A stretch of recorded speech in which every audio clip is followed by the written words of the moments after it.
Okay, so probably the second most used budget is zero-based budgeting. And some people call this the non-budget budget. And it makes a couple of assumptions. It assumes the organization has clearly defined goals. There's sufficient time to construct a budget from the ground up. There's healthy relationships within the organization so that there's free flow of information and they can look at different resources. And the budget can be based on internal needs. So this is looking at what do we need to do to perform or reach our outcomes, goals, objectives, and stuff like that.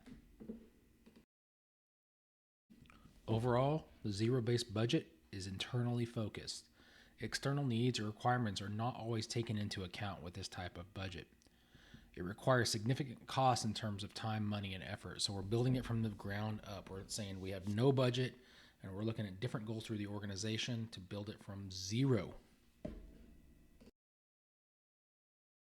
Our first step is we want to define measurable outcome-based goals and objectives for the organization. So, overall, we're looking at an overarching organizational focus with our budget. Each program, service, and whatever else we have within that becomes measured against that overall goal. And we drive decisions about what to fund, how to offer programs, services, what to staff and where to staff, all based on our goals so that we can begin this budget process. Let's look at how we do this.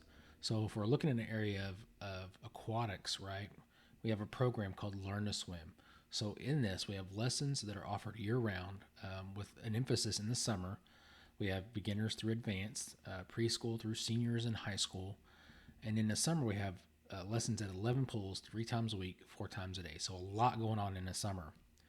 So when we look at a justification for that level of adjustment, we're looking at, we're offering 40 plus years of lessons.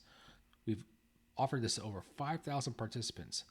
It's the only community-wide aquatics program, and we consistently generate revenue. So we're looking at it's paying for itself, and it's contributing to the funding of the total aquatics program. So in some places, they'll call this a cash cow.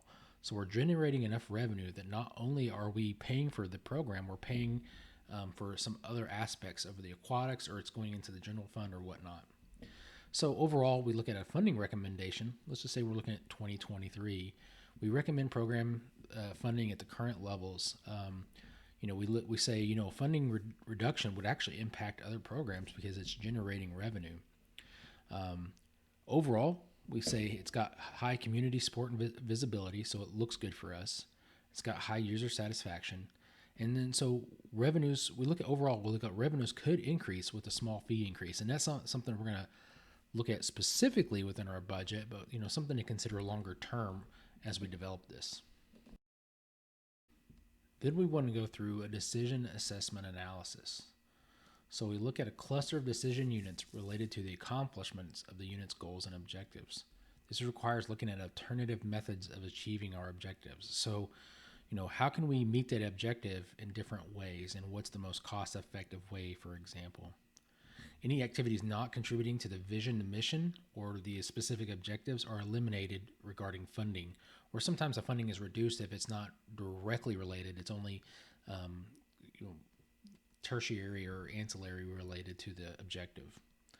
So included in the decision-making process are things like workload, performance measures, cost benefit associated with each level of service. So if we get minimal service, what are we looking at as far as cost benefit versus like the high-end service? How does that relate to us for cost benefit?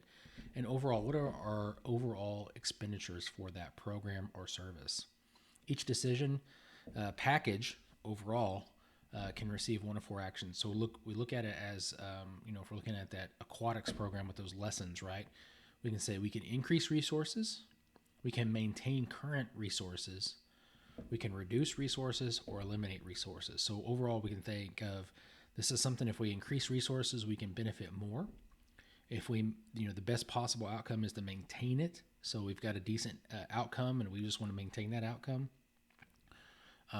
We're doing so well, we can reduce the resources and still get the same level of service or the same outcomes, or we can reduce the resources with minimal impact, Or overall, we say this is not working out at all, this is not meeting an outcome, or for whatever reason, we're just going to eliminate the resources to fund that program or service. Next, with zero-based budgeting, is we want to rank our decisions. So rank decisions after all the information is incurred, developed, analyzed, and put a budget to that, right? And we make decisions in ranking based on how consistent those services or facilities or whatever meet our goals and objectives. Then we look at cost effectiveness, how well the service or staff or whatever it may be meets the needs of the users or meet the needs of our objectives. Then we look at availability of funds. So we're looking at ranking. What's the highest versus lowest, and how much funds we have regarding that. And then look at the predetermined policy guidelines related to the budget or related to the program. Next, we'll look at budget request formulation. So after all the reviews and recommendations are completed, we develop the budget and we forward it to our governing body, our CEO, our director, or whatever it may be. So let's look at some advantages of the zero-based budgeting. One that I like is after all the reviews and recommendations are completed, we have a complete budget document that we're giving to a supervisor or a governing body that they review and they act upon. So we start from zero, we're building it, and then we're letting somebody else review that. All programs start off on an even footing, so there's no priority or preference given from the very get-go. We have more detailed information and better information for our decision makers regarding those budgets. And we have those built in, or we have them as an additional document as to how we came to the conclusions we did. The organizational or departmental goals are constantly under review. So we're saying this program meets this goal, or it works toward that goal, or this program doesn't. And we can say, well, maybe our organizational or departmental goals need reviewed as well. So overall, the big advantage is it has a potential to reduce waste. So if we have unnecessary spending or we're lacking as far as collection of revenue, this comes very apparent in a zero-based budgeting. So let's talk about the disadvantages. So overall, what I think is a major disadvantage is what we call the politicking from different staff. People trying to make sure that they are validated in their position, their programs, and the services they offered. Overall, it's not lived up to its promises as far as reducing waste and increasing productivity. That's just, it's not as prolific as you'd hope it to be. And there's too much information generated to analyze in a timely manner. So overall, while it sounds good, and then in some cases it's good to think about budgets from a zero base, a lot of times it's just too intense of an effort to go into a budget year after year with this mentality. So that concludes our zero-based budget discussion, and as you can see, it's very intensive, and so that is a reason why when organizations or departments do engage in a zero-based budgeting, it is a pretty intensive effort. So a lot of them may do so every now and then, but they don't do it on an annual basis.